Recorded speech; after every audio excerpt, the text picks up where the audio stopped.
সত্য কথা বললে আনসোশাল, বোকা, ইউজলেস। আর মিথ্যা কথা বললে চালাক, জ্ঞানী, বুদ্ধিমান, বুদ্ধিজীবী। শরীর ঢাকা পোশাক পরলে ব্যাকডেট, আর কাপড় পরে কিছু নেংটু বের হইছে। কাপড় পরা নেংটু নাই ভাই। যারা কাপড় পরে ইজ্জত দেখায় বেড়ায়, ওই কাপড় পরনেওয়ালা নেংটাগুলো নাকি এরা হয়ে গেল আপডেট। যখন পাপ করা সহজ আর পাপ থেকে বাঁচাটাই বড় কঠিন, সেই মুহূর্তে আমাদের রব, আমাদের মালিক, আমাদের স্রষ্টা আপনাকে আমাকে সমস্ত গুনাহ থেকে বাঁচায়া জান্নাতের পথ দেখায়া জান্নাতের বাগানে কবুল করেছে। তার কাছে আরো একবার শুকরিয়া, আলহামদুলিল্লাহ। এটা যে জান্নাতের বাগান, কোন সন্দেহ আছে ভাই? দেখুন, এটা যে জান্নাতের বাগান তার নগদ প্রমাণ। এলাকায় বহু মানুষ আছে, কিন্তু সকলের তকদিরে জান্নাত নেই। যাদের তকদিরে জান্নাত নেই, ওই জাহান্নামী ভাই বোনগুলো কিন্তু এই জান্নাতে এখনো পর্যন্ত আসতেও পারে নাই, বসতেও পারে নাই, ঢুকতেও পারে নাই। এখনো এই আব্বুজানেরা, ছোট বাবারা, একটু মাঝে মাঝে বসো বাবা, বড়দের সাথে সাথে বসো। আপনাদের যাদের বাচ্চা কাচ্চা এসেছে, বাবারা বাচ্চাগুলোকে কোলে নিয়ে বসেন। বাচ্চাগুলো দুষ্টামি করবে, আপনাদের আমলনামায় গুনাহ জমা হবে। বাচ্চাগুলোকে তারায়া দিবেন, ওরা বেয়াদব হয়ে যাবে, এদের কারণে আবার জাহান্নামে যাওয়া লাগবে।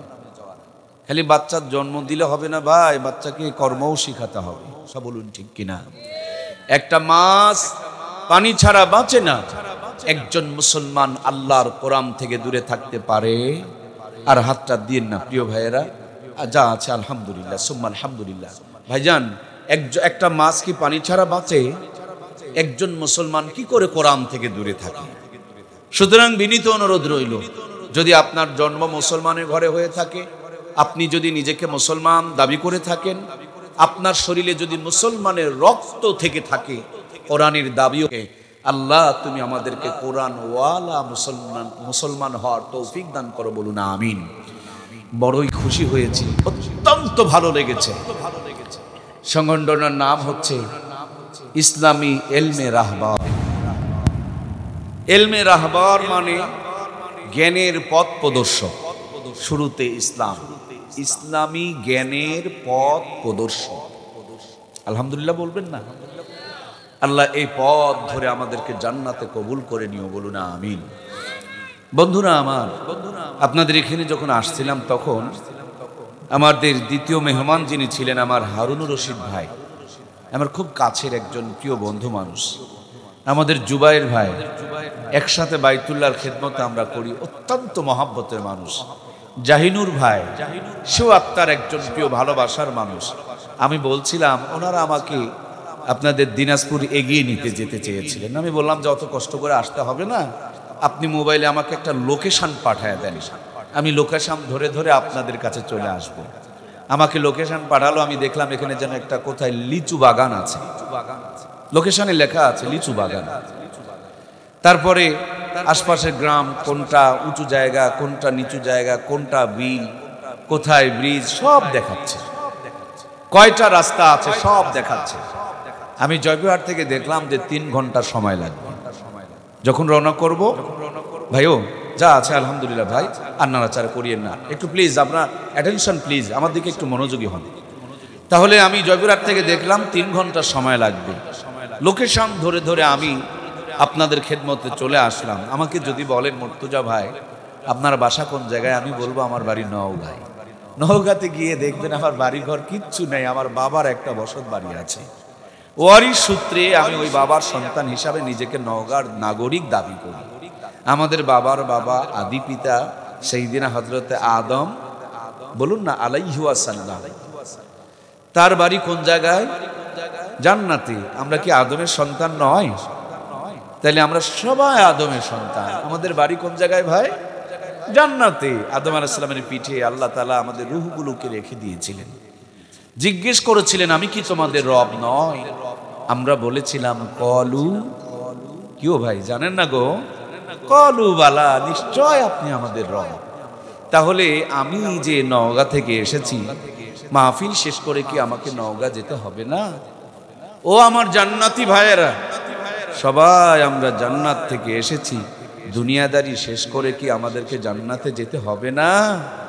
তাহলে দুনিয়াদারি শেষ করে জান্নাতে যাওয়ার জন্য গ্রামে ঢুকে গিয়েছি, বের হওয়ার জন্য মোবাইল যেমন আমাকে লোকেশন দেখাবে, পথ দেখাবে, সামনে 3 মাথা 4 মাথা হলে 4টাই রাস্তা দেখাবে, কিন্তু যেটা সোজা সহজ সঠিক রাস্তা এটা সবুজ হয়ে যাবে, আমি বুঝতে পারবো এই পথ ধরলেই আমি আমার গন্তব্যে চলে যেতে পারবো। জান্নাতের পথ দেখানোর জন্য কোরআনুল কারীম নামক লোকেশনখানা দান করেছেন কে? আমার প্রাণের ভাইয়েরা, আপনাদের পাশে ট্রেনের লাইন আমরা পার হয়ে এসেছি। আপনাদের সাইকেলের রাস্তা ভুল হয়, মোটর সাইকেলের রাস্তা ভুল হয়, প্রাইভেট কারের রাস্তা ভুল হয়, বাসের রাস্তা ভুল হয়, কিন্তু ট্রেনের রাস্তা ভুল হয়ে কি আপনাদের গ্রামে কোনোদিন এসেছিল? ট্রেনের রাস্তা ভুল হয় না, কারণ ট্রেনের লাইন কয়টা? দুইটা লাইনের উপরে ট্রেনটা গড়গড় গড়গড় করতে করতে যেমন ঢাকা পৌঁছে যায়, তেমনি জান্নাতের লাইন হলো 2টা, কিতাবুল্লাহি ওয়া সুন্নতি রাসূলুল্লাহ।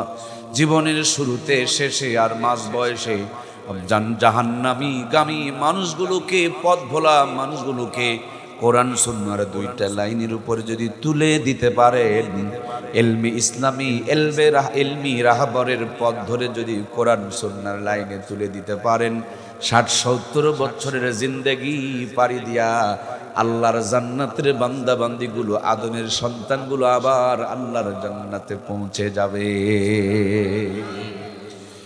আমার দরদের ভাইয়ারা, সামনে কিন্তু রমজান চলে এসেছে। আল্লাহ রাব্বুল আলামিন পবিত্র কোরআনুল কারীমের মধ্যে সুন্দর করে বলছেন, আল্লাহ রাব্বুল আলামিন বলেন, ইয়া আইয়ুহাল্লাযীনা আমানু কুতিবা আলাইকুমুস সিয়াম কামা কুতিবা আলাল্লাযীনা মিন ক্বাবলিকুম লাআল্লাকুম তাত্তাকুন। ও আমার মুমিন বান্দা বান্দিরা, আমি তোমাদের উপরে রমজানের রোজাকে ফরজ করে দিয়েছি, যেমনি তোমাদের পূর্বপুরুষদের উপরে রোজাকে ফরজ করে দিয়েছিলাম, লাআল্লাকুম তাত্তাকুন, যাতে করে তোমরা তাকওয়া অর্জন করতে পারো, খোদাভীতি অর্জন করতে পারো। অলরেডি রমজান সামনে চলে এসেছে, আর মাত্র 10 থেকে 12টা দিন মাত্র বাকি আছে। রমজান আসার 2 মাস আগের থেকে আল্লাহর নবী দোয়া করতেন, আল্লাহুম্মা বারিক লানা ফীহি রজবা শাবান ওয়া বাল্লিগনা রমাদান। হে আল্লাহ, আমাকে রজব শাবান মাসের বরকত দাও, আর আমার হায়াতকে তুমি রমজান পর্যন্ত লম্বা করে দাও। আমরাও সেই প্রার্থনা জানাই, আল্লাহ রজব শাবান মাসের বরকত দিয়া আমাদের সকলের হায়াতকে রমজান পর্যন্ত লম্বা করে দেখ, বলুন আমিন। আমার পূর্বক্ষণে আজকের যিনি প্রধান অতিথির প্রধান মেহমানের কথা বলছিলেন মহতারাম জুবাইর ভাই, তিনি কিন্তু 2টা কথা শুরু করেছিলেন, একটা বলতেই তার সময়টা ফুরিয়ে গিয়েছিল। কালেমাতে 2টা অংশ, লা ইলাহা ইল্লাল্লাহু, দ্বিতীয়টা হলো মুহাম্মাদুর রাসূলুল্লাহ সাল্লাল্লাহু আলাইহি ওয়াসাল্লাম। প্রথমটা হলো অন্তরের সঙ্গে, আর অন্তরের বড় একটা রোগের কথা বলেছিলেন, হিংসা, মনে কি আছে? তার দ্বিতীয়টা হলো মুহাম্মাদুর রাসূলুল্লাহ সাল্লাল্লাহু আলাইহি ওয়াসাল্লাম। নবীর মতে মত তাকেই বলে নবীর উম্মত। যার মত আমার নবীর সঙ্গে মিলবে না, সেটা যত বড়ই দাড়িওয়ালা, টুপিওয়ালা, জব্বাওয়ালা হোক, নবীর সুন্নতের সাথে যদি তার মিল না থাকে, এটা নবীর পরিপূর্ণ উম্মত হতে পারবে না, ঠিক কিনা? এই জন্য জিন্দেগির শুরু থেকে নিয়ে শেষ পর্যন্ত, মাথার চুলের আঘাত থেকে নিয়ে পায়ের নখ কাটা পর্যন্ত, একেবারে রান্নাঘর থেকে নিয়ে বঙ্গভবন পর্যন্ত, এই বাবা, এই বাসিওয়ালা, তুমি এখানে এসো, এই আব্বা আসো আসো আসো আসো, তোমার বাঁশিটা একটু আমরা বাজাই, এই এসো এসো। এটা মাটি ফেটে জন্ম হয়েছে, দেখেন এই বাচ্চাটার বাবা মা কেউ নেই, নানা নানি নাই, দাদা দাদি নাই, রাত 11টা বেজে যাচ্ছে, এই বাচ্চাটা কেমনে একা একা ঘুরে বেড়ায়? আস্তাগফিরুল্লাহ। খালি জন্ম দিলে বাপ মা হওয়া যায় না রে ভাই, একটু ধৈর্য ধরেন, কিছু কথা আছে। বাচ্চাগুলোকে কন্ট্রোল করতে হবে ভাই গো। এরা আপনাকে আমাকে জান্নাতে নিয়ে যাবে, নইলে এরা আপনাকে আমাকে জাহান্নামে নিয়ে যাবে, ঠিক কিনা? ও বাঁশিতে ফু মারছে, আর সব গুনাহগুলো আর বাপ মার আমলনামায় জমা হয়েছে। আর এই ছোট্ট বাচ্চাগুলো বসে বসে কোরআন শুনতেছে, এদের আমলনামার খাতা খোলা হয় নাই, সব সওয়াবগুলো নানা নানি দাদা দাদি বাপ মার আমলনামায় জমা হচ্ছে। সুবহানাল্লাহ বলেন। এজন্য ছোট্টদেরকে ইসলাম থেকে দূরে রাখবেন না, তাদেরকে ধমক দিবেন না, তাদের সাথে সুন্দর সৌহার্দ্যপূর্ণ আচরণ করবেন, কারণ আগামী দিনে এ দেশ, এ সমাজ ইসলামী রাহবরের সমস্ত দায়িত্ব পালন করবে আমাদের ছোট্ট ভাইয়েরা, ছোট্ট বোনেরা, ছোট্ট সোনামণিরা। আল্লাহ আগামী দিনে নতুন প্রজন্মকে দ্বীনের জন্য কবুল করুক, আমরা সবাই পড়ি আল্লাহুম্মা আমিন। তাহলে প্রিয় ভাইয়েরা, আমরা আলোচনা করছিলাম যে এই যে আজকে 16 তারিখ, তাই না? 16 না 17 তারিখ, কয়দিন আগে চলে গেল 14ই ফেব্রুয়ারি। ভুলে কি গিয়েছেন? এই দিনটা নাকি বিশ্ব ভালোবাসা দিবস। এই কি করে ভালোবাসা হয় গো ভাই? বিয়ে নাই, শাদী নাই, পার্কে নিয়ে মানুষের মেয়ের চরিত্র নষ্ট করে দেয়, এটা ভালোবাসা নয়, এটা জেনা আর ব্যভিচার দিবস। কথা বলুন ঠিক কিনা? সম্মানিত প্রিয় ভাইয়েরা আমার, প্রেম যদি করতে হয়, আল্লাহ তাআলা প্রেমটাও তার বন্ধুকে দিয়ে দেখাইছেন। আল্লাহ যা কিছু বলার কোরআনে বলে দিয়েছেন, আর প্র্যাকটিক্যাল করে মুহাম্মদুর রাসূলুল্লাহ সাল্লাল্লাহু আলাইহি ওয়াসাল্লামকে দেখিয়ে দিয়েছেন। দুনিয়ার মানুষেরা শয়তানদের ধোঁকায় পড়ে যাবে। 14ই ফেব্রুয়ারি নামে পাপের কাজে জাতি যখন নিমজ্জিত হবে, পাপ জাতি যেন পাপগুলো না করে, এই জন্য জাতিকে ভালোবাসা শেখানোর জন্য কোরআনুল কারীমের আল্লাহ তাআলা জানিয়ে দিলেন, কুল ইন কুনতুম তুহিব্বুনাল্লাহ। ও দুনিয়ার মানুষেরা, আমার নিয়ামতগুলো দেখে যখন হাবুডুবু খাবা, গাছের মধ্যে লিচু, গাছের মধ্যে আপেল, গাছের মধ্যে কমলা, একই জমিনের মধ্যে হাজার রকমের আইটেম, নাক, চোখ, কান, মুখ, এই যত নিয়ামত পেয়েছি সমস্ত নিয়ামতগুলোকে দান করেছে। ভালো যদি বাসতেই হয়, সবচেয়ে বেশি ভালোবাসা দরকার কাকে? আল্লাহ বলেন, দুনিয়ার মানুষেরা, তোমরা যদি আমি আল্লাহরে ভালোবাসতে চাও, ফাত্তাবিউনি, তাহলে আমার বন্ধুর ইত্তেবা করো। আল্লাহ বলেন, ইউহিব্বুকুমুল্লাহ, তাহলে আমি আল্লাহ তাআলা ভালোবাসা দিয়া জিন্দেগীর গুনাহগুলোকে মাফ করে দেব। ওই যে কিছুক্ষণ আগে এই জায়গাতে একটা লাইনে নড়াচড়া হয়েছিল, আলোগুলো অফ হয়ে গিয়েছিল, বুঝতে কি পেরেছেন? মানে আলো এখানে, লাইন আর সংযোগটা ওখানে। রব আরশে আজিমে আর জমিনে সুইচ দিয়েছেন মুহাম্মদুর রাসূলুল্লাহ সাল্লাল্লাহু আলাইহি ওয়াসাল্লামকে। নবীজিকে ভালোবাসলে আল্লাহ ভালোবাসা দিয়া জিন্দেগীর গুনাহ মাফ করে দিবেন। সুবহানাল্লাহ। প্রিয় ভাইয়েরা আমার, কেমনে নবীজিরে ভালোবাসবেন? আমার নবী বলে গিয়েছেন, মান আহাব্বা সুন্নতি ফাকাদ আহাব্বানি ওয়া মান আহাব্বানি কানা মাই ফিল জান্নাহ। যেই ব্যক্তি আমার সুন্নতকে মহব্বত করলো, সে যেন আমাকে মহব্বত করলো, আর যে আমাকে মহব্বত করলো, কানা মাই ফিল জান্নাহ, কিয়ামতের দিন মুসিবতের আদালতে আমি নবীর সঙ্গে জান্নাতে প্রবেশ করবে। আমরা আসতেছি না, আমরা এদিকে ওই যে কাশিয়াবাড়ি না কাশিয়াডাঙ্গা কি যেন একটা বাজার আছে, হ্যাঁ, এদিক দিয়ে ব্রিজের উপর দিয়ে আসছে। আহারে বেচারীরা কি অস্থির হয়ে গেছে, আমাদের মেহমান রাস্তা চিনতে পারছে না, ভুল হইল নাকি, অন্য কোথাও গেল নাকি, ছুটে চলে গেছে মোটরসাইকেল নিয়ে রিসিভ করার জন্য।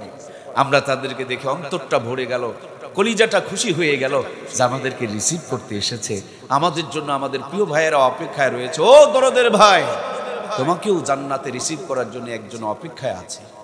একদিন, 2 দিন, 1 মাস, 2 মাস, 1 বছর, 2 বছর, 100 বছর, 500 বছর, 1000 বছর নয়, 1500 বছর ধরে মদিনা রওজায় অপেক্ষায় রয়েছে। উম্মত, সুন্নত গুলোকে জিন্দা করো, আমি নবী সাথে করে নিয়ে জান্নাত উদ্বোধন করব।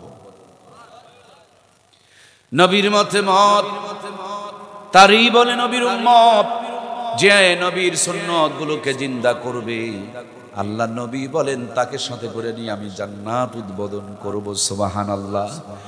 নবীজির মরজে মুবতালা জিবরাইল আমিন এসে বলেন, নবী গো, আপনার বিদায়ের পর আপনার দেহ মোবারক আল্লাহ তাআলা আরশে আজিমের কাছে রাখতে চাই, এই ব্যাপারে আপনার পরামর্শ কি? আল্লাহর হাবিব বলেন, আমার আল্লাহর কাছে দূর আর কাছে কিছুই না। প্লেটের মধ্যে ভাতগুলো থাকলে কোনোটা ভাত দূরে, কোনোটা কাছে, এরকমটা কি মনে হয়? যেদিকেই হাত দিবেন, হাত দিলেই যেমনি পাওয়া যায়, আমার আল্লাহ তাআলার কাছে গোটা দুনিয়া তেমন, তার দূরে আর কাছে নাই। আল্লাহর নবী বলেন, আমার রবকে বলে দিও তার কাছে তো দূর আর কাছ বলতে কিছুই নাই। আমি আমার বন্ধুদের সঙ্গে, আমার সাহাবীদের সঙ্গে, আমার উম্মতদের সঙ্গে মদিনা রওজাতে থেকে যেতে চাই। কিয়ামতের দিন ইসরাফিল যখন সিংহায় ফুৎকার দিবে, হাসরের ময়দান যেমন কায়েম হবে, আমি আমার উম্মতগুলোকে সাথে করে নিয়ে আল্লাহর জান্নাত উদ্বোধন করব।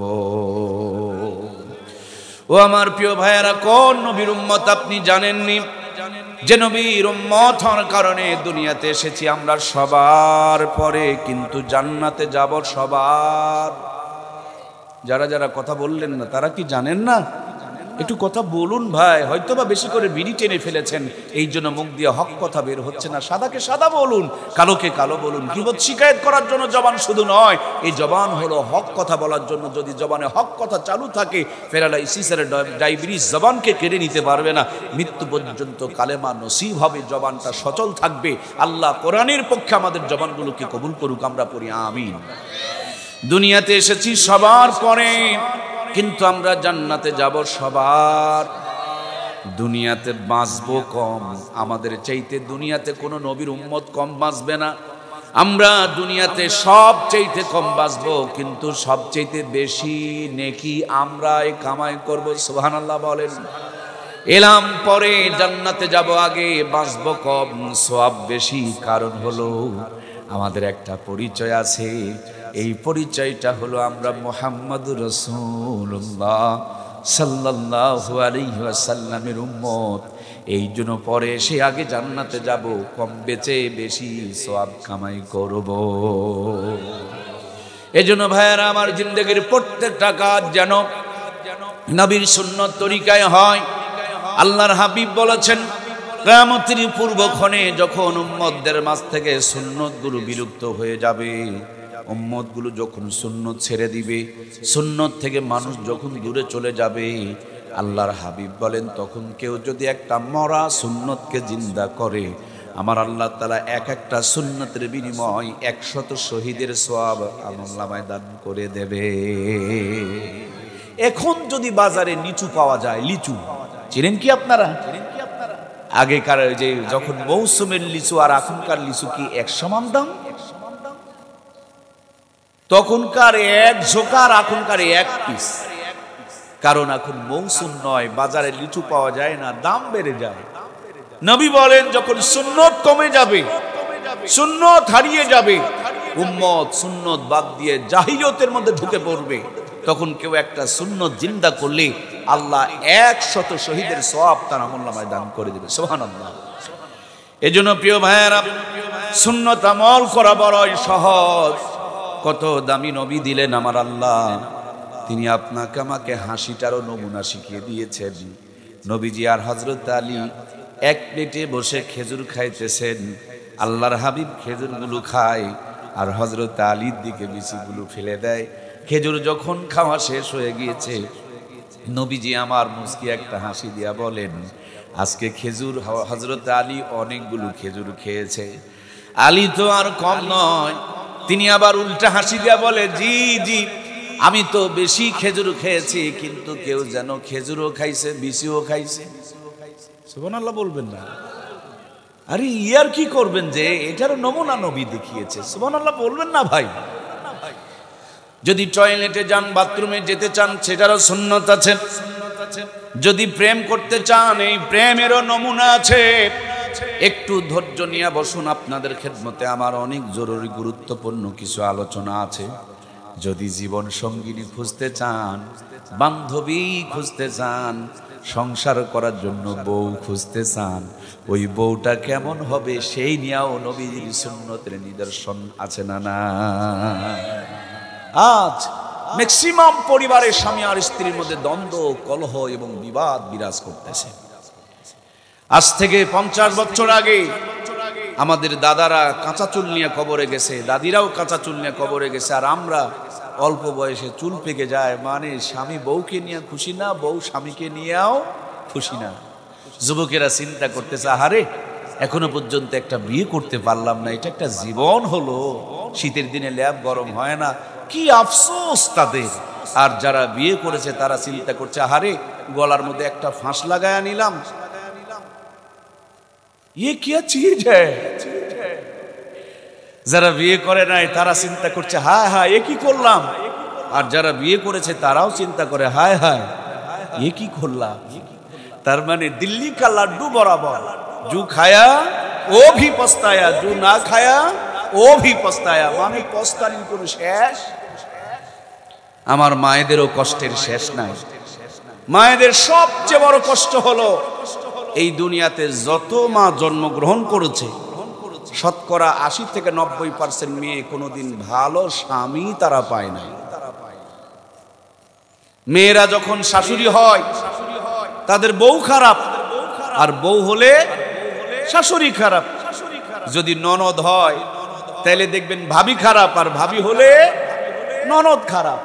যদি বড় বউ হয় তাহলে ছোট বউ খারাপ, আর ছোট বউ যদি হয় তাহলে বড় বউ খারাপ। আর সবচেয়ে বেশি খারাপ হলো যাকে নিয়ে সংসার করে ওনার হাজবেন্ড। এর চাইতে বোকা, এর চাইতে খারাপ মানুষ আর দুনিয়াতে কেউ।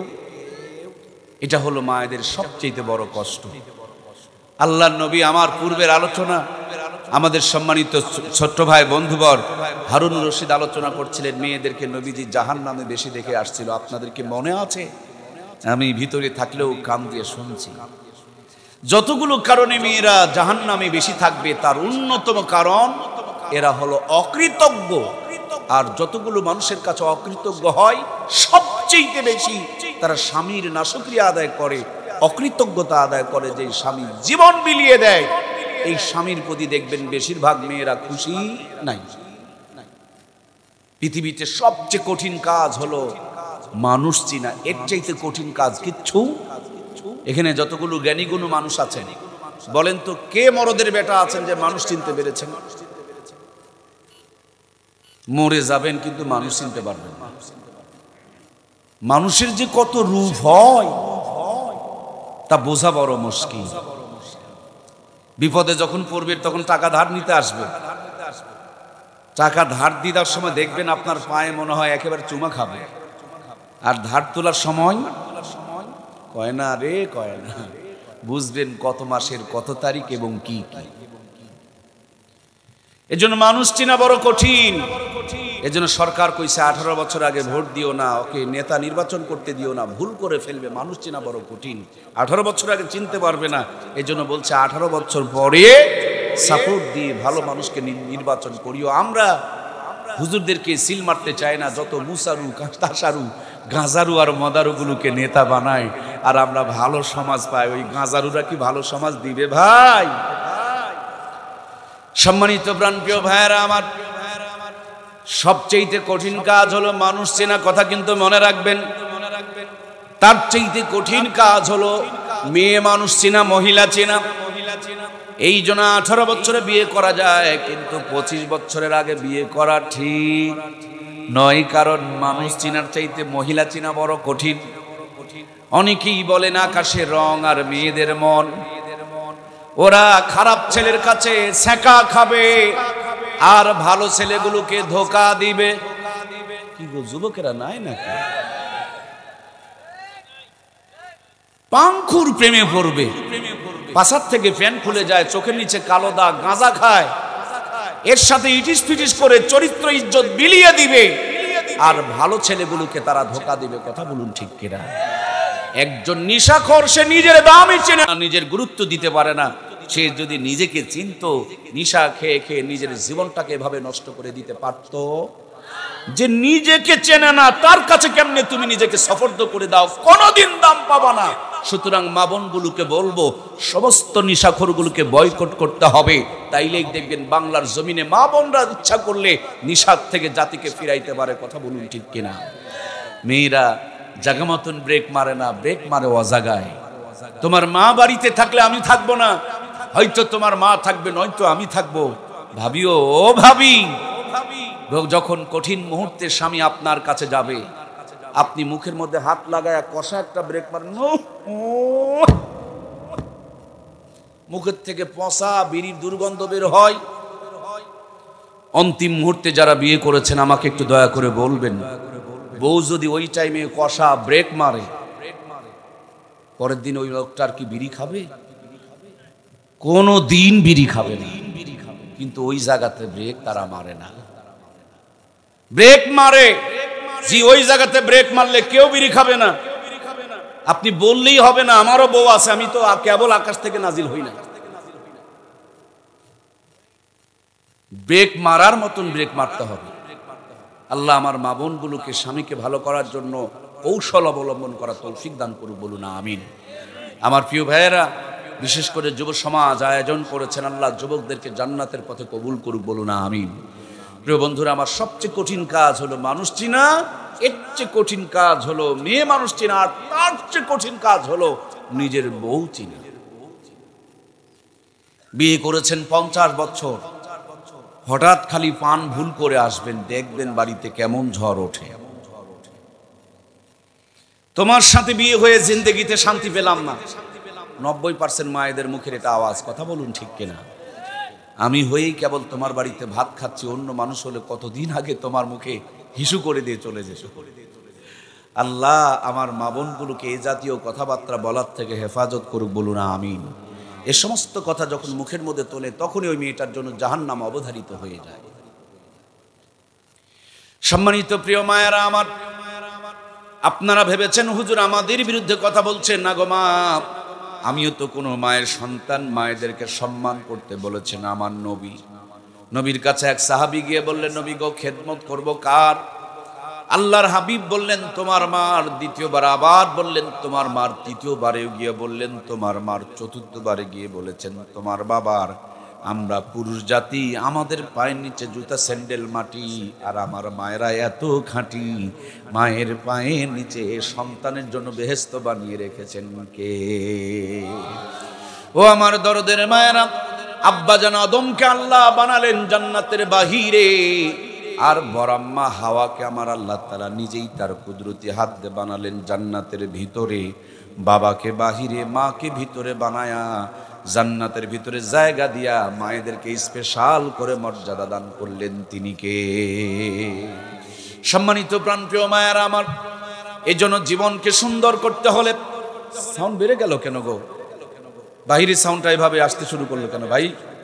বাহিরে কোনো হরেন নড়াতে গেছেন নাকি?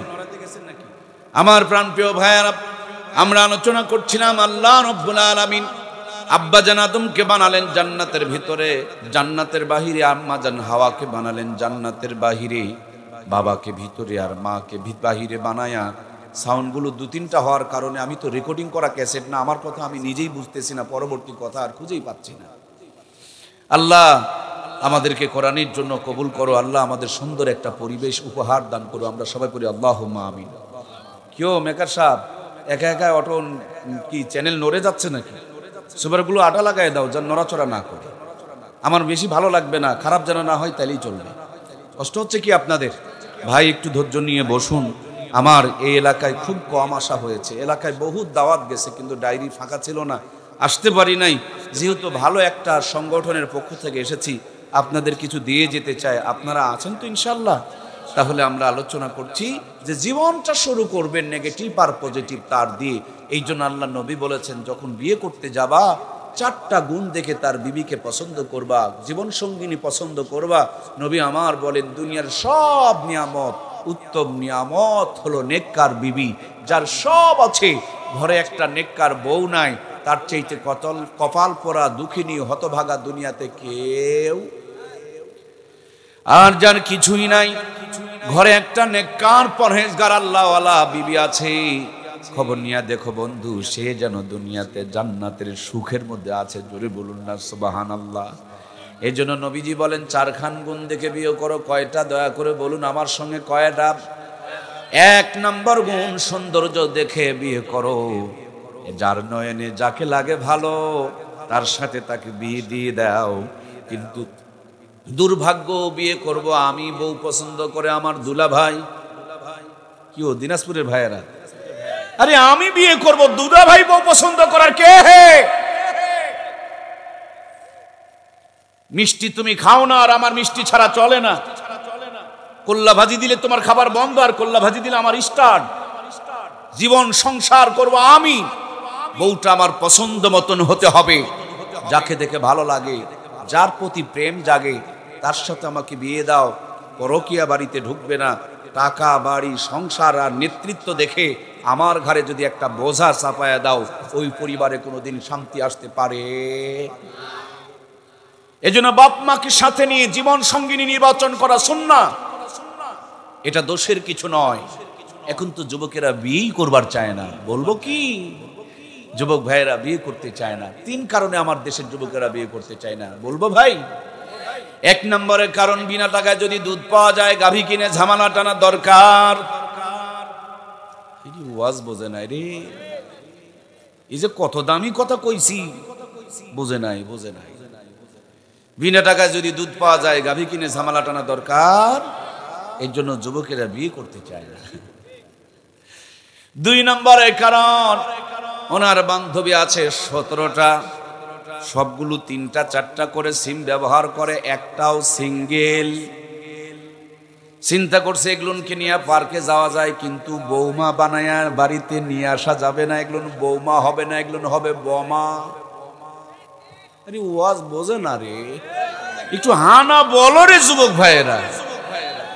নদীর পানি সবাই ব্যবহার করে, কিন্তু 100 টাকা দিয়া ডাব কিনে খায়।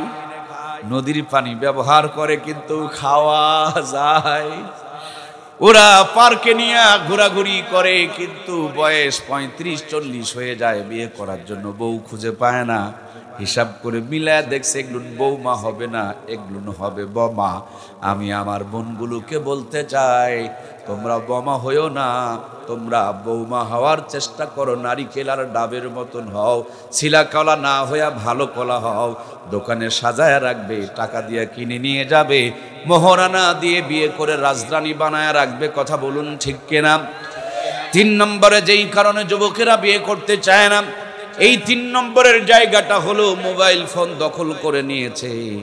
হায়রে মরার মোবাইল ফোন রে, এই মোবাইল ফোনে বইয়ের 12টা বাজায় দিয়েছে। বউকে পাশে রাখা দিয়া মোবাইলে ঘষাঘষি করে। বউ চিন্তা করে, আমার চাইতে যদি মোবাইলের দাম বেশি হয় তাহলে তোমার কাছে থাকার আমার কোনো দরকার। মোবাইল অতিরিক্ত ঘষাঘষি করার কারণে অনেক সংসারের ডিভোর্স পর্যন্ত হয়ে গিয়েছে। রাত যত গভীর হয়, শয়তানের নিঙ্গুরটা ভিতরে ঢুকায়া দিয়া কানের মধ্যে ইয়ারফোন লাগায়া হাইরে ঘষাঘষি করে গো। ঘষে মোবাইলের দাগ পড়ে চোখের নিচে, ঘষে মোবাইলে পাছার থেকে প্যান খুলে যায়। রাত যত গভীর হয়, ঘষাঘষির তত স্পিড বেড়ে যায়, ন্যাংটা ছবিগুলো বের হয়ে আসে।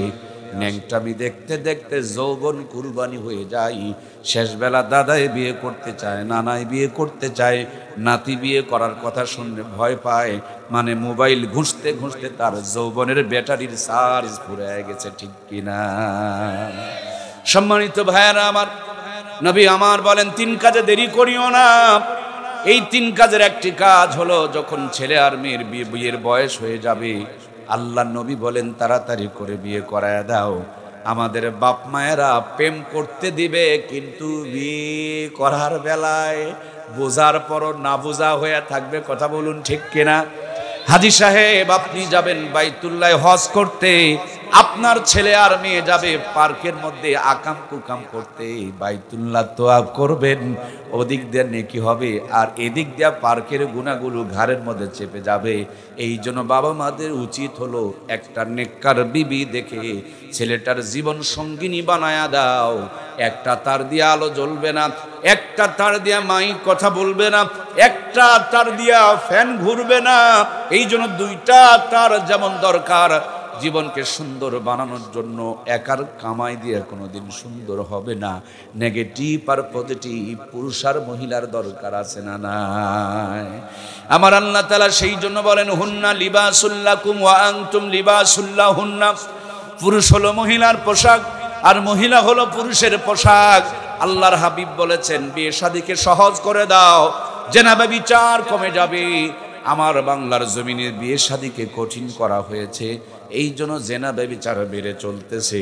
নবী আমার বলেন, যে জামানায় জেনা ব্যভিচার বেড়ে যাবে, রহমত কমে যাবে, বরকত কমে যাবে, আযাব আর গজব চালু হবে। বর্তমানে আযাব গজব চলতেছে, কথা বলুন ঠিক কিনা? আজ থেকে মাত্র 50 বছর আগে যেদিন আমার বাংলার জমিনে পাপ পাপাচার জেনা ব্যভিচার ইফতিজিং যৌতুক নারী নির্যাতন ছিল না, যেদিন আমার বাংলার জমিনে পরক্রিয়া ছিল না, হাফ প্যান্ট পরা নানি দাদির বিয়ে হয়েছে, মূর্খ নানু আর দাদুরা নানি আর দাদিকে তখনকার জামানার 500 টাকা নগদ পণ দিয়ে বিয়ে করেছে। যেই জামানার 500 টাকা দিয়া দিনাজপুর শহরের মিডিল প্লেসে 5 বিঘা জমি কিনে পাওয়া গেছে। 5 বিঘা জমির মূল্য দিয়া যেই নানি দাদির বিয়ে করা হলো, ওই নানি দাদির পেটে 12টা 18টা সন্তান জন্মগ্রহণ করলো। একটা নানি দাদিকেও কসাইখানা নিয়ে পেট চিরে বাচ্চা বের করা দরকার পড়লো। সব কটা সন্তানকে বুকের দুধ খাওয়ায় লালন পালন করলেন। কোটার দুধ তো ছিল না, গাভীর দুধের দরকার পড়তো না, বাচ্চার দুধ খেয়ে শেষ করতে পারতো না। এখন স্মার্ট আর ডিজিটাল জামানা, 18 বছর আগে বিয়ে নাকি দেওয়া যাবে, কিন্তু 10-12 বছর আকাম কুকাম করে সর্বনাশ করে ফেলে দেয়। এদিকে কেউ দেখতে চায়? ভালোবাসার দরজা রেখেছ খোলা আর বিয়ের দরজাটা বন্ধ করে লাগাইছে জমতালা। 18 বছর আগে বিয়ে দেওয়া যাবে না, মানে হারামের দরজা খোলা আর হালালের দরজাটা বন্ধ করে দিয়েছি। 18 বছর আগে বিয়ে দেওয়া যাবে না, বিয়ের পর পর বাচ্চা নেওয়া হবে না, পেটের মধ্যে বাচ্চা আসার পর ইসিজি এক্সরে আলট্রাসাউন্ড শুরু হয়ে গেল। কায়দায় না বেকায়দায়, শুকনাতে আছে না নরমালে আছে, ভিটামিন আছে না নাই, ক্যালসিয়াম আছে না নাই, মিনারেল আছে না নাই, আয়রন আছে না নাই, জিঙ্ক আছে না নাই, হাজার তরিকার পদ্ধতি চলায়, কিন্তু পেটের ভুঁড়িটা ঢেকে রাখতে চায় না। 5 ওয়াক্ত নামাজ খুঁজে পাওয়া যায় না, কোরআনুল কারীম তেলাওয়াত করতে পারে না। এজন্য 70 থেকে 80% মা বোনকে কসাইখানা নিয়ে পেট চিরে চিরে বাচ্চা বের করতে হয়, কথা বলুন ঠিক কিনা? আমাদের মা বোনগুলো নানি দাদিগুলো বুকটাকে রেখেছিল ঢাকা, আল্লাহ দান করতেন রহমত আর বরকত, আর এখন তারা বুকটাকে রেখে দিয়েছেন ফাঁকা। শুরু হয়ে গিয়েছে আযাব আর গজব, স্তন ক্যান্সার, কথা বলুন ঠিক কিনা?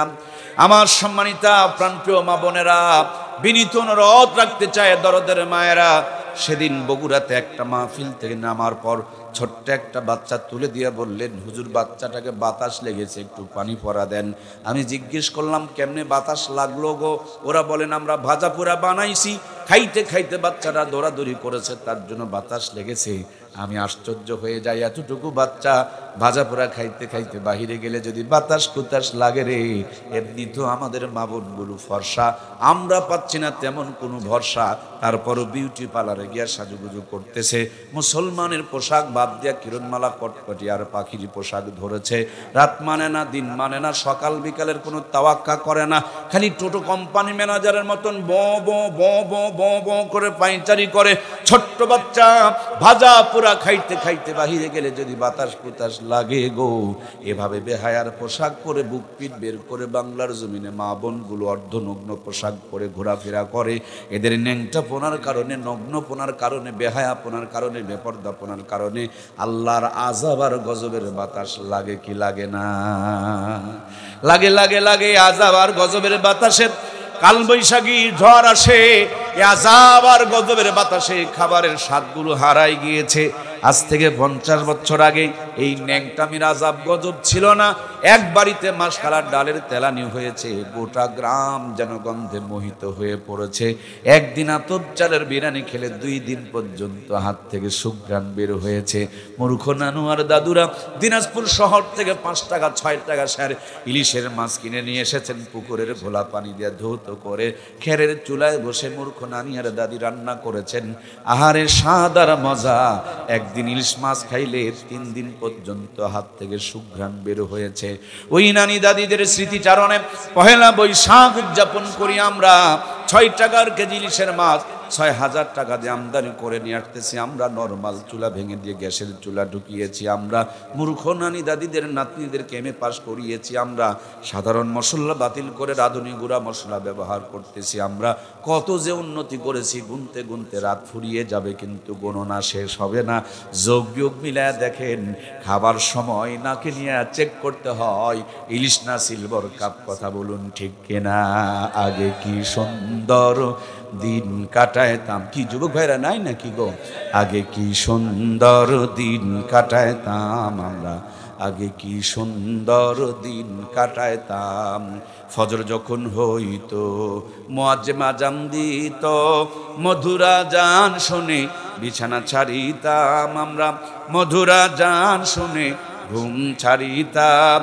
যতই থাকুক কাম আগে নামাজ পড়িতাম, হাজার থাকুক কাম আগে নামাজ পড়িতাম।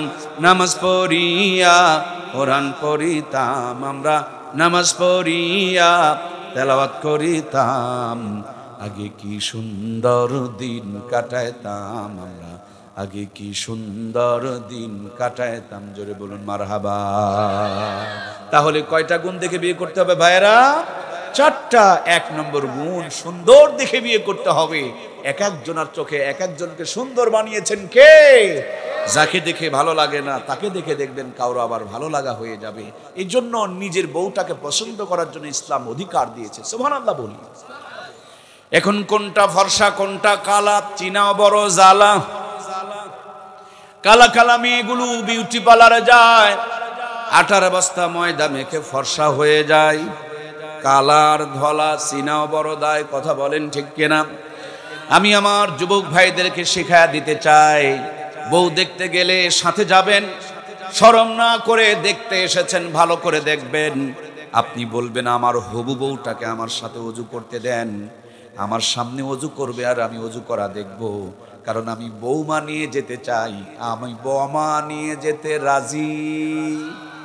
যেটা ওযু পারবে এটা হবে বৌমা, আর যেটা ওযু জানে না এটা হবে কি বোঝা যাচ্ছে? মুসলমানের মেয়ে ওযু পারবে না, এটাকে বউ হিসাবে মেনে নেওয়া যায়। ওযু করতে হবে আমার সামনে, ওযু করতে লাগায়া দিবে। আমার ভাইয়েরা ওযু যদি পারে বুঝবেন নামাজ পড়ে, আর ওযু যদি না পারে এটা নামাজ পড়ে না, এটা বৌমা হবে না, এটা বমা হবে, এটা বাড়িতে তোলায় যাবে না। কথা বলেন ঠিক কিনা? ওযু করতে লাগায়া দিবেন। ওযু করবে, যেই পর্যন্ত অঙ্গ প্রত্যঙ্গ ধৌত করবে ইসলাম ওই পর্যন্ত দেখা জায়েজ করে দিয়েছে, সমর্থন রয়েছে। আপনার অঙ্গ প্রত্যঙ্গগুলো যখন ধৌত করবে, যদি দেখেন মুখের চেহারাটা কি সুন্দর ধলা আর পাগুলো কালা, বুঝবেন মালটাল মাল কালার করা, এইটাকে বাড়িতে নেওয়া যাবে। আজকে বোঝা যাচ্ছে? এই যুবক ভাইয়েরা, নিম্নে আমারে 10,000 টাকা করে হাদিয়া দিয়ে যাবা, যে শিখান শিখাইলাম। কি গো, কাজে লাগবে না? চাচারা চিন্তা করে আমাদের তো লস হয়ে গেছে, হুজুর রসটা যদি আরো একটু আগে হইতো। আমার যুবক ভাইয়েরা, আরো কিছু তথ্য আছে, আমি কি বলবো? চলুন সামনের দিকে চলুন। তাহলে সুন্দর দেখে বিয়ে করতে হবে। সুন্দর মানে খালি ফর্সা হলে হবে না, খালি বিউটি পার্লারে গিয়া ভুরু ফ্লাক করনেওয়ালা হলে হবে না। সুন্দরটা হবে ভিতর থেকে নূরওয়ালা, কোরআন তেলাওয়াত করনেওয়ালা সুন্নত, নামাজ কালাম পড়নেওয়ালা সুন্নত। সুন্দর দেখে বিয়ে করতে বলেছেন আল্লাহর নবী। যদি একটা দেখে নফস কন্ট্রোল হয় যথেষ্ট, না হলে আরেকটা করো, তা না হলে আরেকটা করো, তা না হলে আরেকটা করো। 4টা পর্যন্ত জায়েজ আছে। 4টার ফতুয়া নেয়। দ্বিতীয় বিয়ে করার পর বড় বউয়ের আর খবর নেয় না, এরকম সৎ মানুষ আমাদের সমাজে আছে না নাই? এগুলোকে লাঠি দিয়ে কোবানোর দরকার। তুমি বিয়ে করতেই পারো, কিন্তু বিয়ে করার পর প্রথম স্ত্রীকে যারা গুরুত্ব দেয় না, এদের চাইতে বড় জালেম দুনিয়াতে আর কেউ হতে পারে? সুতরাং প্রিয় ভাইয়েরা, প্রয়োজন হলে করো, এটা ভালো কাজ। বাংলাদেশে আদমশুমারিতে পুরুষের তুলনায় প্রায় 1 কোটি খানেক মহিলা বেশি আছে। 1 কোটির মতন মহিলা আছে। সবাই যদি একটা নিয়ে বন্ধ করে দেয়, তাহলে 1 কোটি যে বেশি থাকবে, এগুলো যাবে কোন জায়গায়? কি বোঝা যাচ্ছে? এই ভদ্রলোকেরা শোনেন, যাদের সামর্থ্য আছে দ্বিতীয় বিয়ে করছেন না, কিয়ামতের দিন কিন্তু এর জবাব দেওয়া লাগবে।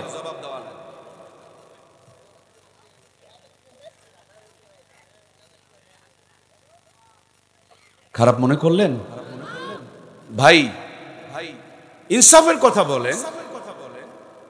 পুরুষ আর মহিলা সমান করার পরে প্রায় 1 কোটি বেশি আছে মহিলা। ডবল দায়িত্ব নিতে হবে ভাই। আপনি আপনারটা ভাবেন, ইসলাম সবারটা ভাবে। সুবহানাল্লাহ বলেন না? এজন্য যাদের সামর্থ্য আছে একাধিক বিয়ে করা দোষের নয়, কিন্তু বিয়ে করার পর ছোট বউকে নিয়ে ব্যস্ত থাকবেন, বড় বউয়ের খবর নিবেন না। ছোট বউয়ের ছেলে মেয়েকে জমি জমা লিখে দিবেন, বড় বউটাকে জমি জমা দিবেন না।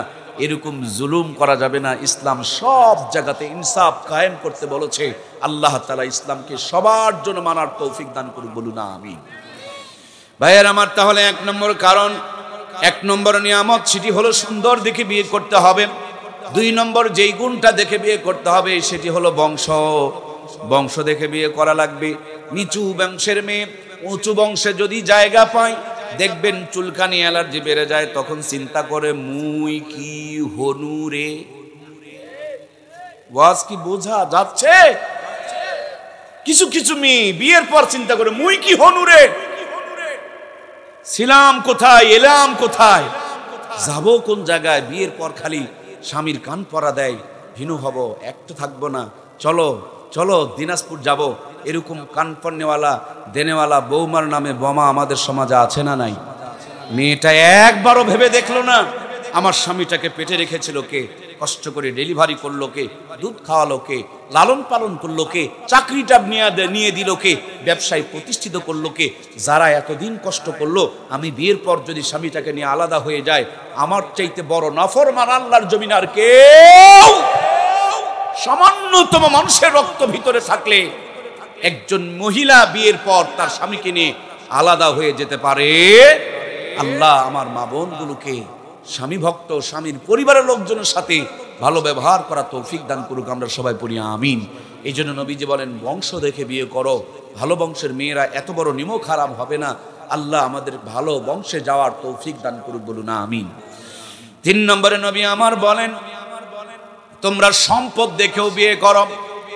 একেবারে কোটিপতির ঘরের সন্তান ছোট ঘরে যদি বিয়ে করেন, শ্বশুর শাশুড়িকে টাইম দিতে চায় না, চাকর মনে করে, এরকম বিয়ে করার মধ্যে কোনো সফলতা নাই।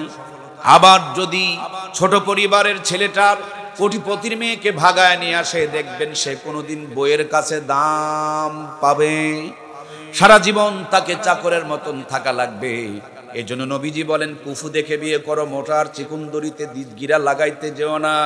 এই গিরাগুলো লাস্টিং হবে না, লংজিভিটি পাবে না। প্রেম ভালোবাসার ফাঁদে ফেলে কোটিপতির মেয়েটাকে ভাগায় নিয়ে চলে আসবা, বেশি দিন তোমার ভালোবাসা লাস্টিং করবে না।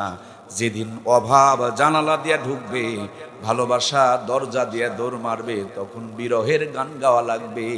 এই দুনিয়ায় মন বহুজার চাইতে ভুলবো যার মানুষ বেশি, এত ভালোবেসেও আমি তার কাছে হইলাম দোষী, এত ভালোবেসেও আমি তার কাছে হইলাম দোষী। এই দশাদোষীর গান আছে না নাই? প্রিয় ভাইয়ার আমার, কুফু দেখে বিয়ে করতে হবে। আল্লাহর হাবিব বলেন ফাজফার বিজাতির দিন, সবচেয়ে বেশি দিনের প্রতি খেয়াল রাখতে হবে। সব আছে, ভিতরে যদি দিন না থাকে ওই মেয়েকে বিয়ে করে ঘরে নেওয়া যাবে না।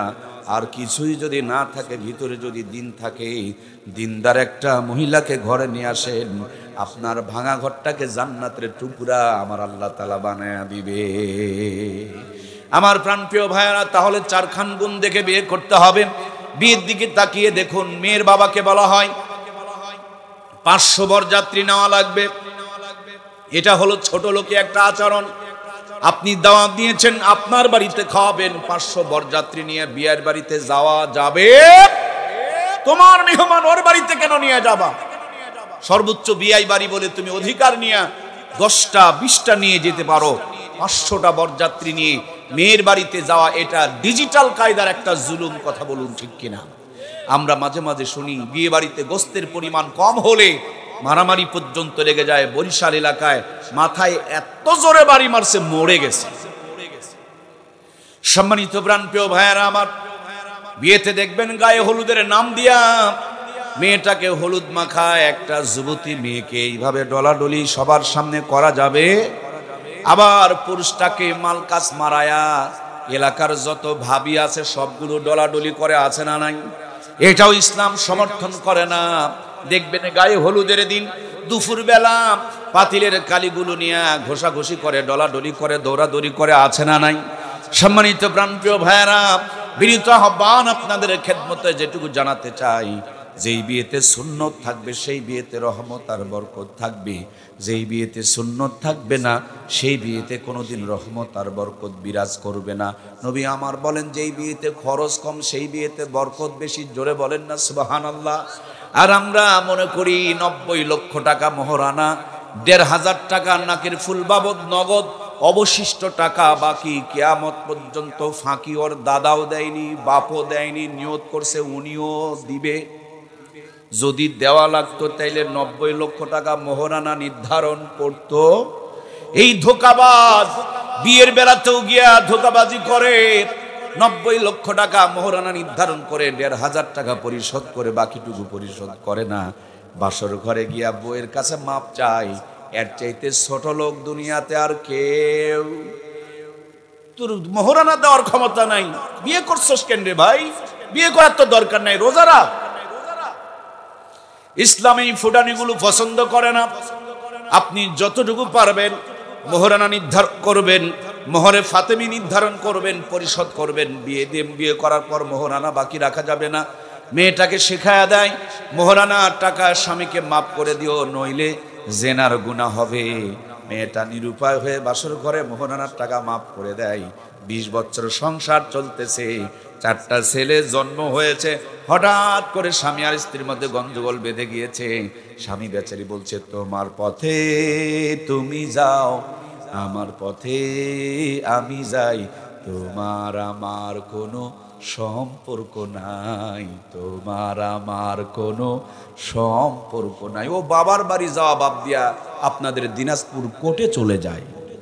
কোর্টে গিয়ে মোহরানার কাগজটা তুলছে। এরপর 90 লক্ষ টাকার মামলাটা ঠুকে দিয়েছে।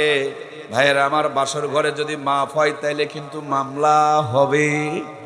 আর মামলা যদি সত্যিকারে হয়ে যায় তাইলে মাপ কখনো হইতে পারে। এই যে 20 বছর ধরে মোহরানা পরিশোধ না করে বিবির সাথে মিলামিশা করলেন, ভদ্রলোক করলেনটা কি?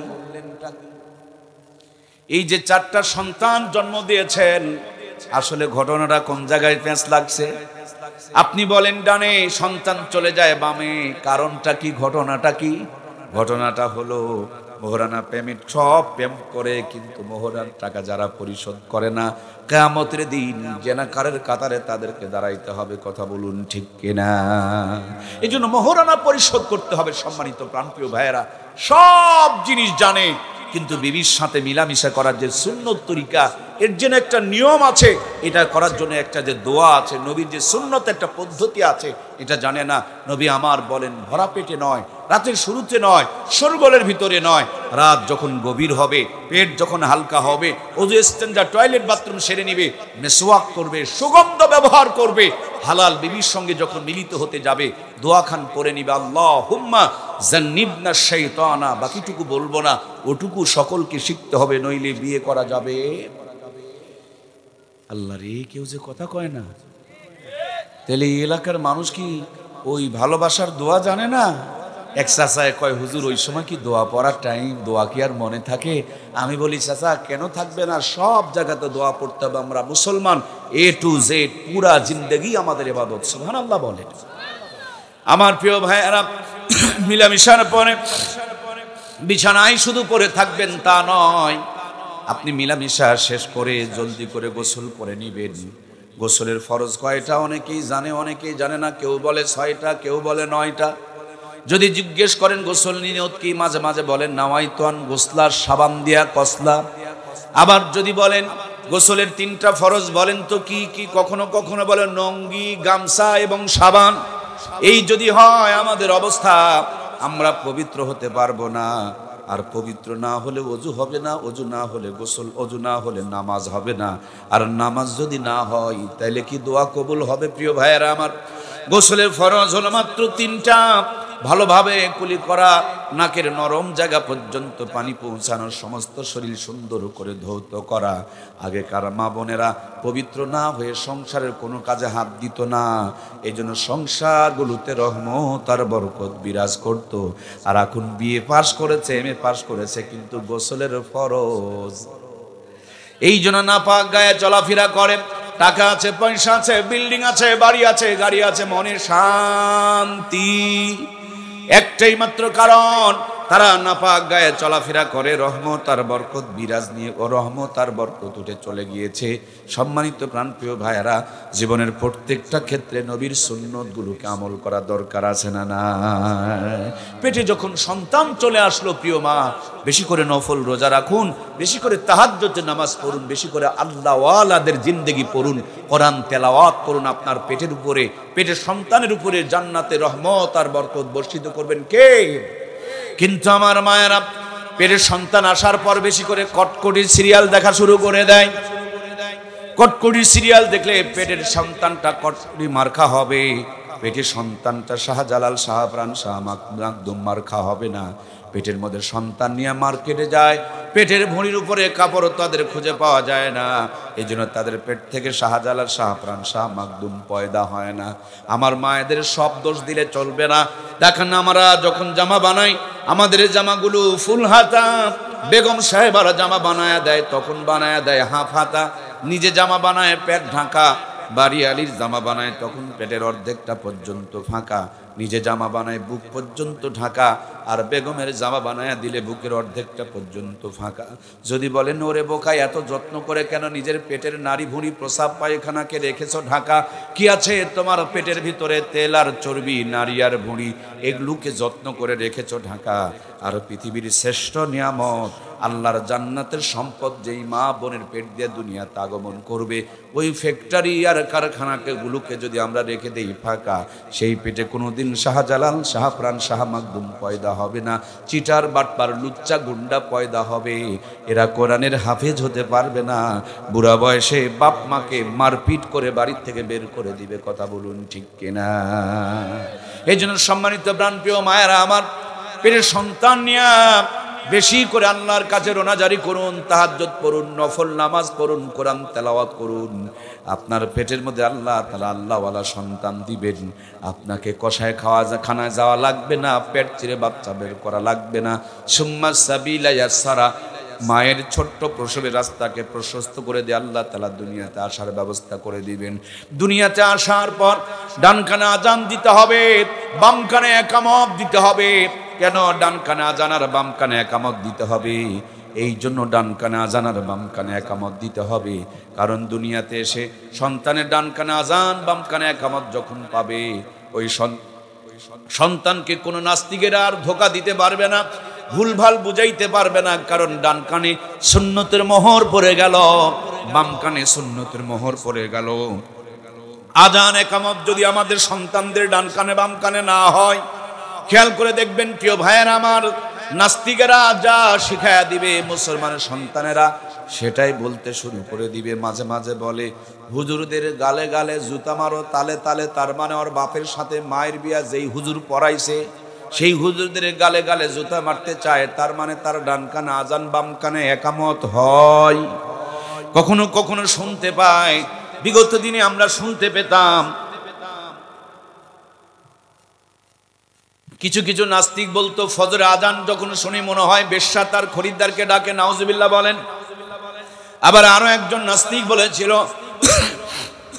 আমার কাছে ফজরের আজানের চাইতে কাউয়ার আওয়াজ ভালো লাগে। আমি চিন্তা করলাম এই কথাগুলো তারা বলল কেন?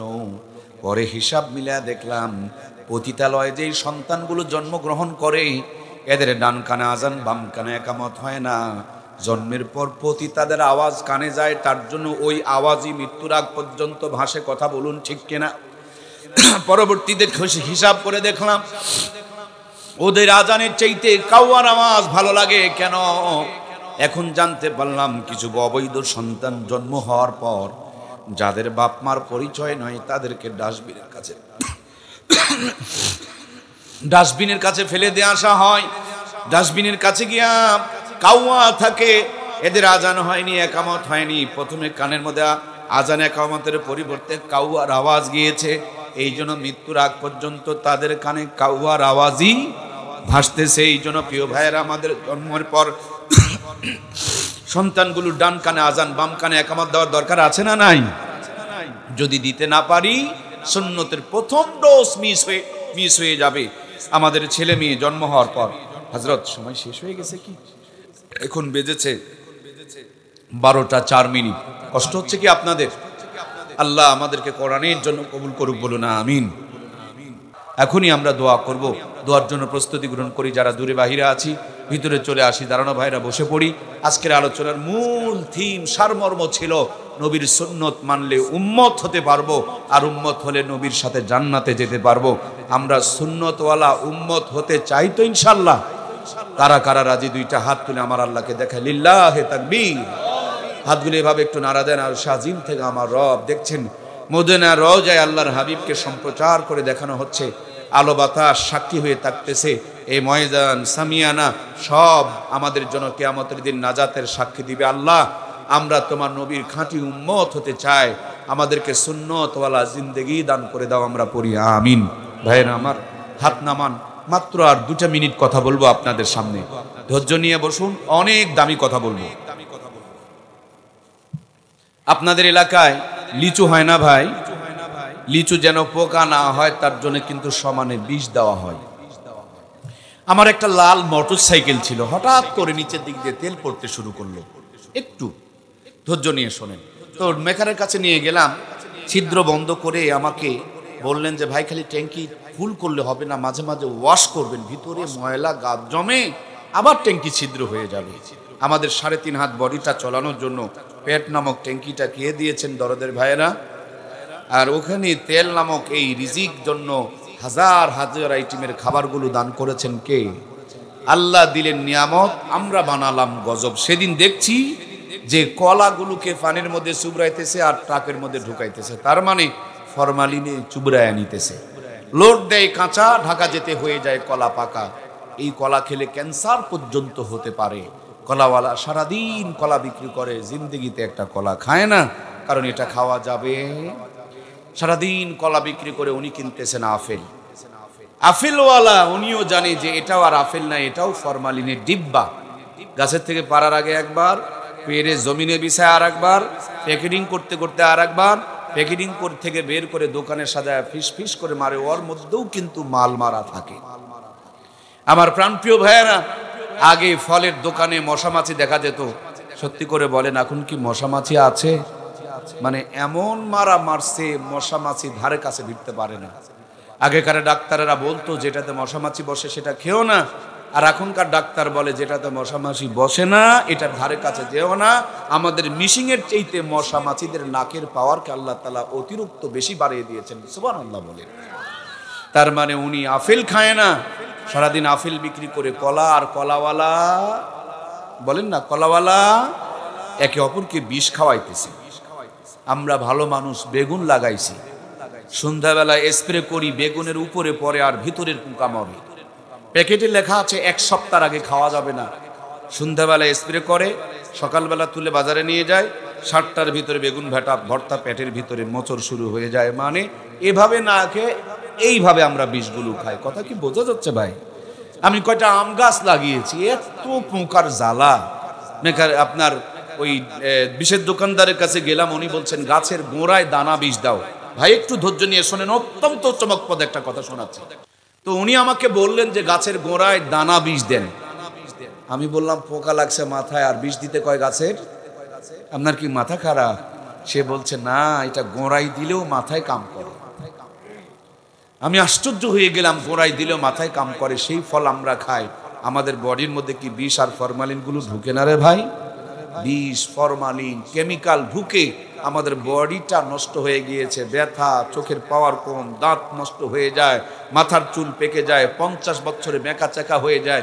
সমানই দুহাত দিয়ে আমাদের বডির মধ্যে বিষ, ফরমালিন, কেমিক্যালগুলোকে আমরা ঢুকাচ্ছি। 11 মাস খাইতে আল্লাহ নিষেধ করে নাই। রমজান মাসে পেটের ভিতরে জমে থাকা, বডিতে জমে থাকা, রগ রেশায় জমে থাকা কেমিক্যাল, বিষ, ফরমালিনগুলোকে রিমুভ করার জন্য দিনের বেলা 1 বেলা খাবার বন্ধ করে 11 মাসের ময়লা সাফ করার জন্য আল্লাহ রোজার বিধানকে ফরজ করে দিয়েছেন। সুবহানাল্লাহ বলেন। জাপানের একজন ডাক্তার রোজার উপরে গবেষণা করে নোবেল বিজয় অর্জন করেছিল। অনেক বড় একটা বই লেগেছে, আমি সারমর্মটা আপনাদের কাছে বললাম। সুতরাং সামনে যে রোজা আসতেছে, রোজা শুধু জাহান্নাম থেকে বাঁচাই এটুকু নয়, আল্লাহর বিধান সেটুকু নয়, রোজা রাখলে আমাদের বডিতে জমে থাকা কেমিক্যাল, বিষ, ফরমালিনগুলোকে আল্লাহ তাআলা রিমুভ করে দেয়, সাফ করে দেয়। সুবহানাল্লাহ বলি। সুতরাং সামনে রমজান আসতেছে, আমরা কি প্রস্তুতি নিব না ভাইয়েরা? আপনারা মোটরসাইকেল চালান, যেখানে দাঁড় করাবেন ওখানেই ব্রেক দিলে গাড়ি কিন্তু উল্টে পড়বে। এই জন্য আগের থেকে আস্তে করে ব্রেকে চাপ দিতে হয়, জায়গা মতন দাঁড়িয়ে যাবে। নবীজি 2 মাস আগের থেকে দোয়া করতেন, আল্লাহুম্মা বারিক লানা ফি রজবা শাবান ওয়া বাল্লিগনা রমজান। হে আল্লাহ, রজব শাবান মাসে বরকত দিয়ে রমজান পর্যন্ত আমার হায়াতকে পৌঁছায় দাও। 2 মাস আগের থেকে দোয়া করতেন। আর তো মাত্র 10 থেকে 12টা দিন আছে কলিজার টুকরা প্রাণের ভাইয়েরা। এই কয়টা দিন আজকের থেকে ফজর থেকে 5 ওয়াক্ত নামাজ ধরবো। বিড়ি সিগারেট মদ গাঁজা খেলে ওগুলো ছেড়ে দিব। মোবাইলে কোনো খারাপ ছবি টবি থাকলে ওগুলোকে ডিলিট করে দিব। এখন থেকে কোরআন তেলাওয়াত করা শুরু করে দিব। 5 ওয়াক্ত নামাজ যারা পড়ি তারা তাহাজ্জুদ ধরবো। বেপর্দা মা বোনগুলো পর্দা করব। ইনশাআল্লাহ মাহফিলটা নাজাতের জড়িয়া হয়ে যাবে। রমজান গুনাহ মাফের মাধ্যম হয়ে যাবে। এই রমজানে আমরা আল্লাহর ওলি হয়ে যেতে পারবো। এই রমজান আমাদের জিন্দেগির গুনার কাফফারা হয়ে যাবে। আমাদের বডিটা সুস্থর মাধ্যম হয়ে যাবে। আল্লাহ আমাদের সকলকে আজকের ফজর থেকে কবুল করুক। আমরা সবাই করি আল্লাহুম্মা আমিন। ভাইজান আমার, নামাজটা ধরেন না ভাই। একবার নামাজ আপনাকে ধরবে। যেদিন নামাজ আপনাকে ধরবে সেদিন আজান দিলে কেউ বিছানাতে আপনাকে আটকাইতে পারবে? আজান দিলে আর 4 দোকানে আপনি বসে থাকতে পারবেন না।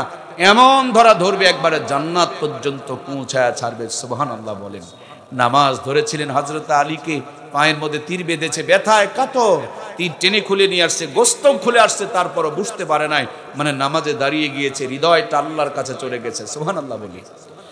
ইমাম হোসেন কারবালার প্রান্তরে পড়ে আছেন, সীমার বুকে বসে বারবার তরবারি চালাইতেছে। এক পর্যায়ে যখন কাল্লা কাটতে পারে না, বলে হুসাইন তোমার কি কোনো চাওয়া পাওয়া আছে? হুসাইন বলেন 2 রাকাত নামাজ পড়তে যাই। 2 রাকাত নামাজে দাঁড়িয়ে গেলেন, 70 থেকে 72টা তীর বডিতে বেঁধে গেল। তীরের যন্ত্রণার চাইতে নামাজে বেশি শান্তি ছিল। এই জন্য তিনি নামাজ থেকে বিচলিত হন নাই। এই জন্য প্রিয় ভাইয়ের আমার, দুনিয়ার সবচাইতে বেশি মজা, বেশি শান্তি হলো নামাজে। নামাজের সেজদায় যদি শান্তি কেউ পেয়ে যায়, সেজদা থেকে মাথা তুলতে চায় না। আর যারা শান্তি পায় না তারা মসজিদে ঢুকতে চায় না। একবার খালি অভ্যাস করেন, নামাজ যদি আপনার কবুল হয়ে যায়, দুনিয়া আখিরাতের সব পেরেশানিগুলো দূর করে দিয়া দুনিয়া আখিরাতকে শান্তিময় বানিয়ে দিবেন কে? ইনশাআল্লাহ আজকের ফজর থেকে নামাজ শুরু করব, পারবো না ভাই? আল্লাহ তুমি আমাদেরকে 5 ওয়াক্ত নামাজি, রমজানের রোজাদার, আর আমার মা বোনদের জন্য সতীত্বের হেফাজত, স্বামীর খেদমত, 4টা কাজ করলে আম্মা জানদেরকে আল্লাহ জান্নাতের 8খানা দরজা খোলা রাখে দিবেন। সুবহানাল্লাহ। আল্লাহ এলাকার প্রত্যেকটা মাকে 5 ওয়াক্ত নামাজ, রমজানের রোজা, সতীত্বের হেফাজত, স্বামীর খেদমত করে প্রত্যেকটা মা বোনকে জান্নাতি হওয়ার তৌফিক দান করুক। আর আমরা আলোচনা শুনলাম নামাজ আর রোজা। আল্লাহ নামাজ রোজা হওয়ার, আমাদের নামাজ রোজাদার হওয়ার তৌফিক দান করুক। নবীর খাঁটি উম্মত হওয়ার জন্য সমস্ত সুন্নতগুলোকে আমল করার তৌফিক দান করুক। আমরা সবাই পড়ি আল্লাহুম্মা আমিন। আলহামদুলিল্লাহ। হযরত কিছু বলবেন? ইস্তিগফার করি। আস্তাগফিরুল্লাহ রাব্বি মিন কুল্লি জামবি ওয়া আতুবু ইলাইহি লা হাওলা ওয়ালা কুওয়াতা ইল্লা বিল্লাহিল আলিয়্যিল আযীম।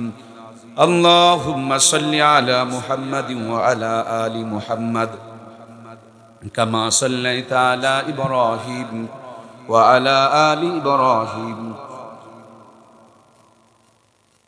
ইন্নাকা হামিদুম মাজিদ। আল্লাহুম্মা বারিক আলা মুহাম্মাদিন ওয়া আলা আলি মুহাম্মাদ কামা বারাকতা আলা ইব্রাহিম ওয়া আলা আলি ইব্রাহিম ইন্নাকা হামিদুম মাজিদ। আল্লাহুম্মা আমিন।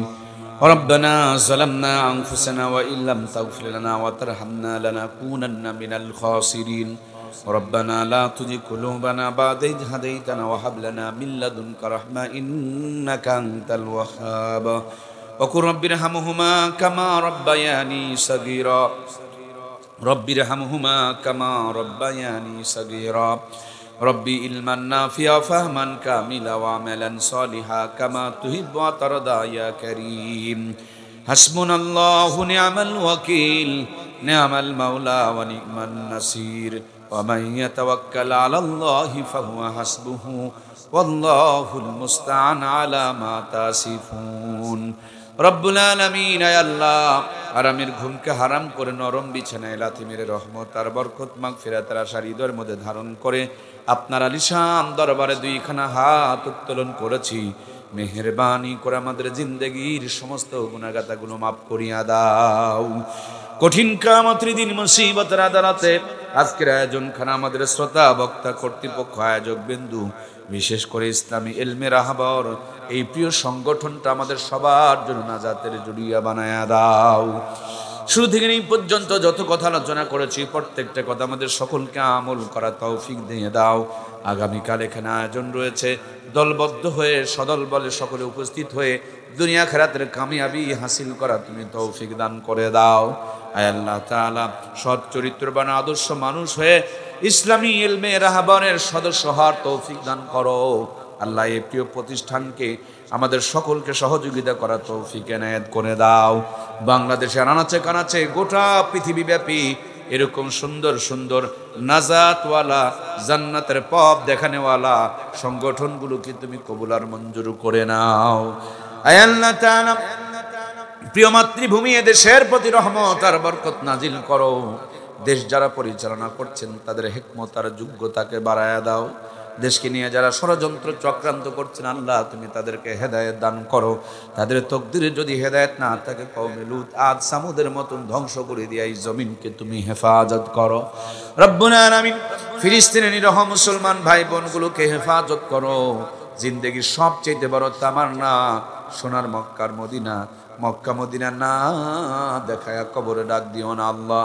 এই দুইখানা হাত দিয়া তোমার বাইতুল্লাহর চাদর মোবারক জড়িয়ে ধরে তোমাকে একটু ডাকার সুযোগ দান করে দিও। হাতেমে কাবাই কবুল করে নিও, মিজাবে রহমতে কবুল করে নিও, মাকাম ইব্রাহিমে কবুল করে নিও। বারবার তোমার বন্ধু রওজার পাশে সালামদার ব্যবস্থা করে দিও। ঘুমের ঘরে এক নজরে জন্য হলো তোমার বন্ধুর বরকতি জান্নাতি নুরানি চেহারা মোবারকখানা দেখায়া দিও আল্লাহ।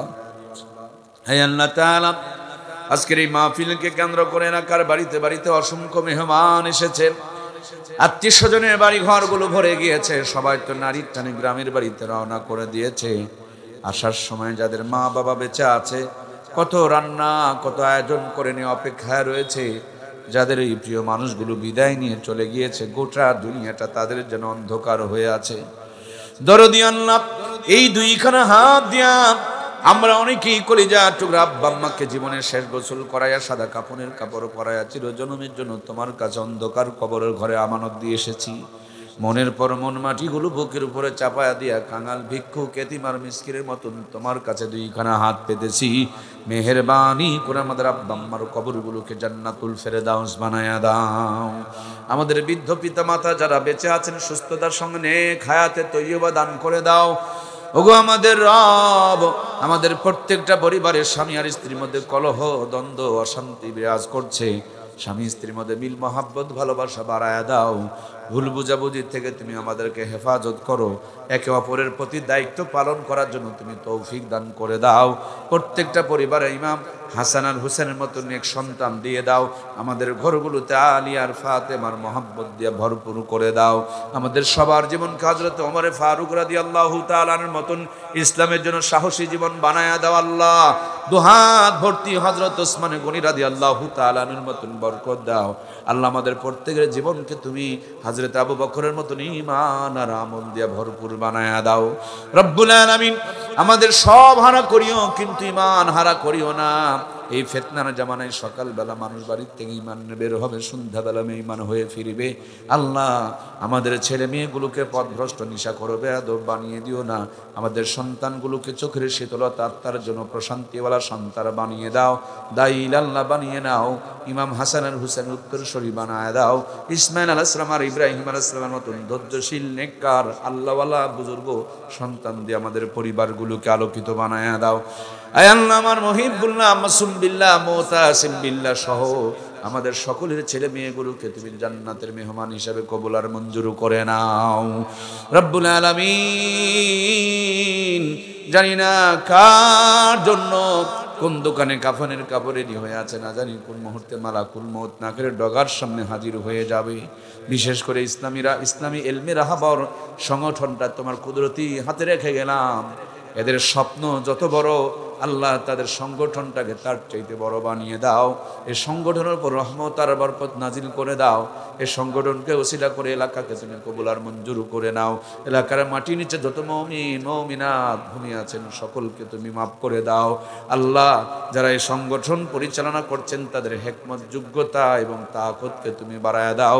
আল্লাহ, জাহিনুর ভাই সহ হযরত উলামা ইকরামকে তুমি কবুল আর মঞ্জুর করো। স্টেজে বসা প্রিয়দেরকে মাফ করে দাও। সামনে বসা আমার মা বোনগুলো, পর্দার আড়ালে সামনে বসা আমার যুবক ভাইয়েরা, মুরব্বী বাবারা, সকলের জন্যই মাহফিলটা তুমি নাজাতের জুনিয়া বানায় দাও রব্বুল আলামিন। জানি না কখন যেন মালাকুল মউত নাকের ডগার সামনে হাজির হয়ে যাবে। সন্তানগুলো আব্বা আব্বা বলে চিৎকার করবে, আদরের মেয়েরা মা মা বলে ধুলাবালিতে গড়াগড়ি করবে। ওই মুহূর্তে আসার পূর্বে পূর্ণ মুমিন কামেল বানায়া দিও, তাওবাতুন নাসুহা নসিব করে দিও। পবিত্র রমজান মাসের রোজার হালতে জুমার দিনে ঈমানের সাথে মউত দিও।